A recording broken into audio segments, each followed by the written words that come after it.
Everyone, hi everyone, मैं रोहन यादव आप सभी का एक बार फिर से अपने यूट्यूब चैनल पर स्वागत करता हूं। जैसा कि आज की हमारी जो ये क्लास है ये पार्ट 2 है।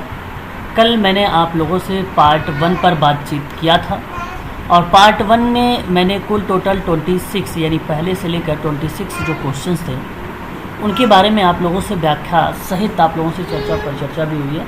कुछ प्रश्नों में व्याख्या, बेसिकली मैं व्याख्या जो है ऑनलाइन क्लासेस में करता हूँ आप लोगों से, जो बच्चे पेड है उनके साथ क्लासेस करता हूँ, व्याख्या बेसिकली जाता है। यहाँ अगर कोई प्रश्न मिलता है थोड़ा सा टफ तो उस पर मैं थोड़ा सा आप लोगों से जिक्र कर देता हूँ।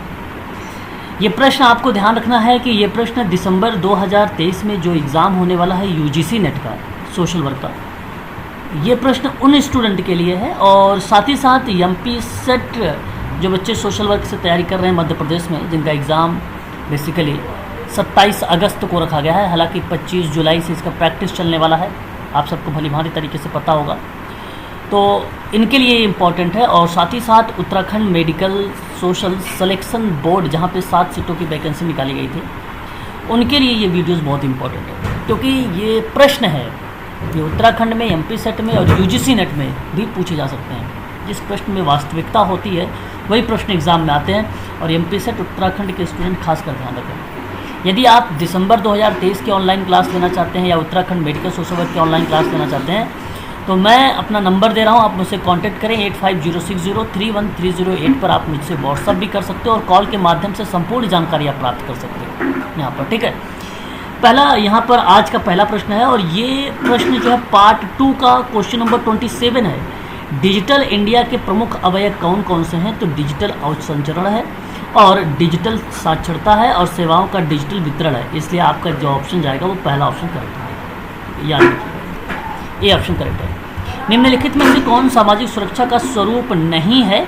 देखिए, सामाजिक सहायता, सामाजिक बीमा और जन सहायता, ये बेसिकली सामाजिक सुरक्षा का स्वरूप होता है, लेकिन सामाजिक क्रिया नहीं है। इसलिए ऑप्शन नंबर बी यानी सेकंड ऑप्शन आपका करेक्ट हो जाएगा, ठीक है ना। क्वेश्चन नंबर 29 है कि अधिक उत्पादकता प्राप्त करने हेतु प्रचालात्मक स्तर पर कर्मचारियों की संख्या कम करना और कार्य प्रणाली को पुनर्गठित करना डैश कहलाता है। देखिए, पुनर्गठन करना बिल्कुल सही आकरण होता है। ऑप्शन नंबर ए करेक्ट होगा। जनशक्ति सूची भी नहीं होगी, जनशक्ति पूर्वानुमान भी नहीं होगा, मानव संसाधन लेखा परीक्षा भी नहीं होगा, इसलिए ऑप्शन आपका पहला करेक्ट हो जाएगा, ए वाला। कार्ल रोजर्स का व्यक्तित्व का सिद्धांत है। देखिए, अब कार्ल रोजर्स का व्यक्तित्व का जो सिद्धांत है वो किसके अंतर्गत आता है? तो मानवतावादी मनोविज्ञान के अंतर्गत आता है। ऑप्शन नंबर 3 करेक्ट हो जाएगा यहाँ पर, ठीक है ना, सी वाली ऑप्शन सही हो गया। सुगम भारत अभियान जो है ये बेसिकली डिसेबिलिटी, अगर हम बात करते हैं RPWD एक्ट वाली में, भूमिका बेसिकली सुगम भारत अभियान से था, ये जो 2015 में चलाया गया था और ये किस क्षेत्र से संबंधित है? तो दिव्यांगता से है, डिसेबिलिटी से। ऑप्शन नंबर पहला करेक्ट हो जाएगा। मैंने RPWD एक्ट में सुगम भारत अभियान के बारे में थोड़ा सा जिक्र किया है।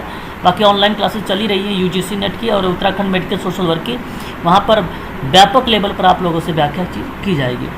हर्बर्ट स्पेंसर ने सभी विकास को समाज के 2 प्रकारों में पदोन्नत डैश में देखा है। तो आपका ऑप्शन यहाँ पर कौन सा करेक्ट जाएगा? 32 वाले का सही जवाब जो होगा ऑप्शन नंबर आपका सेकंड करेक्ट होगा। 32 का ऑप्शन नंबर जो आएगा वो सेकंड होगा, सैन्य और औद्योगिकी, ठीक है। ऑप्शन नंबर आपका यहाँ पर जो आएगा वो सेकंड करेक्ट हो जाएगा, ठीक है, 32 वाले। बात करते हैं अगला सवाल और क्वेश्चन नंबर हमारे सामने 33। देखिए, ये निम्नलिखित में से प्रश्न पूछा है कि क्योटो प्रोटोकॉल से संबंध में गलत कौन सा है? सही देखो, 1997 में अंगीकृत हुआ और ये अवधि भी समाप्त के लिए 2012 भी रही है और ग्रीन हाउस गैसेज जो है उत्सर्जन में कमी लाना भी है। लेकिन यहाँ द्वितीय प्रतिस्पर्धा जो प्रतिबद्धता है दिया गया है वर्ष 2030 में समाप्त होगी, ये बेसिकली गलत है। ऑप्शन आपका यहाँ पर 4 करेक्ट हो जाएगा। स्ट्रीट वेंडर्स, ठीक है, protection of livelihood and regulation of street vending act है जो 2014 का है। इसके द्वारा चल रही जो स्ट्रीट वेंडर्स की परिभाषा वो किस प्रकार दी जा सकती है? बेसिकली थर्ड ऑप्शन अगर आप देखें, वह व्यक्ति जो एक स्थान से दूसरे स्थान घूमते हुए अभिनिहित क्षेत्रों में वेडिंग क्रियाकलाप करते हुए, वही बेसिकली ये एक्ट जो है 2014 रिप्रेजेंट करता है। ऑप्शन नंबर 3 आपका करेक्ट हो जाएगा, 34 का। नागरिक एवं राजनीतिक अधिकार संबंधी अंतर्राष्ट्रीय अभिसमन के अनुसार निम्नलिखित में से कौन सा नॉन डेरोगेबल अधिकार होते हैं? ठीक है, तो यहाँ ध्यान रखिएगा, एक जीने का अधिकार होगा, दास्ता मुक्ति का अधिकार होगा, उत्पीड़न एवं अन्य अमानवीय व्यवहार से मुक्त होने का अधिकार भी होगा, विवाह करने एवं परिवार स्थापन से ये नहीं है। ऑप्शन 1, 2, 3, 4 यहाँ पर देखिए, कोट नंबर पहला आपका करेक्ट हो जाएगा 35 का। बात करते हैं क्वेश्चन नंबर 36 के बारे में। देखिए भारत के दत्तक ग्रहण के बारे में, दत्तक ग्रहण के बारे में पूरी डीप में जानकारी आप लोगों से दूंगा। यहाँ पे आपको सही एक अनुक्रम बताना है, ये सारी चरण वगैरह मैं बात करूँगा लाइव क्लासेस में, पर आप यहाँ पे ध्यान रखिएगा। पंजीकरण, गृह अध्ययन प्रतिवेदन, बच्चों के माता पिता से सम्मिलित करना, दत्तक ग्रह एवं पूर्व प्रतिपालक देखभाल, न्यायालय का आदेश, ऑप्शन नंबर 3 आपका करेक्ट हो जाएगा 46, ठीक है ना। आगे बात करेंगे क्वेश्चन नंबर नेक्स्ट हमारे सामने होगा, और क्वेश्चन नंबर नेक्स्ट हमारे सामने ये है, देखिए 37। देखिए ऐसे प्रश्नों के लिए अगर मैं बात करूँ यूजीसी नेट हो या उत्तराखंड मेडिकल सोशल वर्क हो या एमपी सेट हो, इसके लिए आपको सबसे ज़्यादा ज़रूरी है कि इसके बारे में ज़्यादा से ज़्यादा पढ़ाई करें, ज़्यादा से ज़्यादा प्रैक्टिस करें, ये तभी ये सब प्रश्न आपको सॉल्व हो सकते हैं। बड़ा ईजी होता है, 2 नंबर दे के जाता है एक प्रश्न ये सोशल वर्क में यूजीसी नेट में, लेकिन ये पहचान तब पाएंगे जब इसकी बराबर प्रैक्टिस होगी, ठीक है। इसके बारे में पूरा कॉन्सेप्ट क्लियर होना चाहिए, तब जाके ऐसे प्रश्नों को आप करेक्ट कर पाएंगे। तो भारत में समाज कार्य व्यवसाय संकट, देखिए संकट भाई पहचान के रूप में, सामर्थ्यता और विश्वसनीयता में स्थिति के रूप में बता रहा है। तो अब प्रश्न कथन तर्क कहता है कि जो राष्ट्रीय स्तर है उस पर प्रभावी व्यवसायिक संगठन के अभाव में, अच्छा भाई अभाव तो होगा तो संकट सही चल गया, शैक्षणिक संस्थाओं में अनियमित द्रुत विस्तार के फलस्वरूप भारी संख्या में समाज कार्य स्नातक निर्गत है। बिल्कुल बात सत्य है और व्याख्या भी है, ऑप्शन नंबर आपका ए करेक्ट हो जाएगा, ठीक है। ये करेक्ट हो, मैंने भाई पहले आप लोगों को बताया भाई क्योंकि लगा के करिए, उससे भी व्याख्या पता चल जाएगी। ग्रामीण विकास कार्यक्रम को प्रभावी निगरानी और मूल्यांकन के अभाव में नुकसान पहुंचाता है, बिल्कुल सही बात है भाई, इसमें कोई दो राय नहीं है। फिर कहता है ग्रामीण विकास प्रशासन के विशेषज्ञता की कमी होती है और इसके प्राधिकरण होते हैं, बिल्कुल सही बात है और व्याख्या भी है, ऑप्शन नंबर अगेन आपका पहला करेक्ट हो जाएगा। अभिकथन 39 कहता है कि यदि कोई व्यक्ति यह समझता है कि उसके मूल अधिकारों का हनन हुआ है, बिल्कुल देखिए यहाँ से इस प्रश्न से कॉन्सेप्चुअल भी करेक्ट, कॉन्सेप्ट भी आपका क्लियर होगा और साथ ही साथ तथ्य भी आपका क्लियर होगा। बात सत्य है, अगर किसी व्यक्ति का अगर आप उसका मूल अधिकारों का हनन करेंगे तो वह अपने अधिकार में न्यायालय जा सकता है, बिल्कुल सही बात है। और फिर उसके बाद ये वाद योग होता है, इसलिए ऑप्शन नंबर आपका पहला करेक्ट हो जाएगा। इसकी व्याख्या कार्ल मार्क्स के बारे में पढ़ा भी रखा हूँ आप लोगों को। मार्क्स ने पूंजीवाद और जो है वर्ग का एक स्पष्ट वर्णन किया, बिल्कुल बात सही है। मार्क्स ने श्रमिक वर्ग में लोगों के लिए अभिप्रेरणा प्रदान की ताकि वे एकजुट हो सके और समाज में अपनी स्थिति को सुधार सके, बिल्कुल सही बात है। दोनों के दोनों करके जवाब देंगे, है ना। याद रखने वाली चीज़ें हैं, ये बड़ी इजी क्वेश्चंस हैं, ठीक है। सोशल वर्क केवल जानना ज़रूरी है, बस अगर आपको पता है तो आप आसानी से किसी भी प्रश्न को कर सकते हैं, है ना। अब देखिए कैलाश सत्यार्थी के बारे में अगर मैं बात करूँ तो ये बच्चों के अधिकारों को लेकर बात करते हैं। अस्मा जहांगीर की अगर मैं बात करता हूँ आप लोगों से तो इनका रिप्रेजेंट होता है मानवाधिकार से। पांडुरंग शास्त्री की बात करेंगे तो ये स्वाधा परिवार से। सुनीता नारायणन की बात करता हूँ तो पर्यावरण से। ऑप्शन जो जाने वाला है वो आपका थर्ड ऑप्शन करेक्ट, ठीक है ना। ये आसान सा सवाल है। क्वेश्चन नंबर 42 हमारे सामने एक तरफ प्रतिमान है, एक विधिया दी गई है। अब देखिए पड़ोस विकास प्रतिवेदन बेसिकली क्या है, सामुदायिक संगठन को रिप्रेजेंट करेगा, है कि नहीं। उसके बाद अगर हम लोग बात करते हैं सामाजिक समस्या प्रतिमान को लेकर, तो सामाजिक समस्या का प्रतिमान सामाजिक केस अध्ययन से रिलेट कराएगा। क्यों, बात ये सत्य कि नहीं सही। क्वेश्चन नंबर 42 की अगर मैं बात कर रहा हूँ आप लोगों से, तो यहाँ पे आपका ये जाएगा इससे। पारस्परिक प्रतिमान की बात करेंगे तो सामाजिक समूह कार्य हो जाएगा, संभ्रांत हो जाएगा, सामाजिक क्रिया हो जाएगा। ऑप्शन देखिए आप सेकेंड वाला, तो ये सेकेंड ऑप्शन आपका करेक्ट हो जाएगा 42 का। बात करते हैं अगला सवाल। क्वेश्चन नंबर नेक्स्ट हमारे सामने 43 है। देखिए अगर समाज कार्य में आप यूजीसी नेट की तैयारी आप कर रहे हैं दिसंबर 2023 के लिए, तो इसकी फ़ीस जो रखी गई है वो 4000 रखी गई है।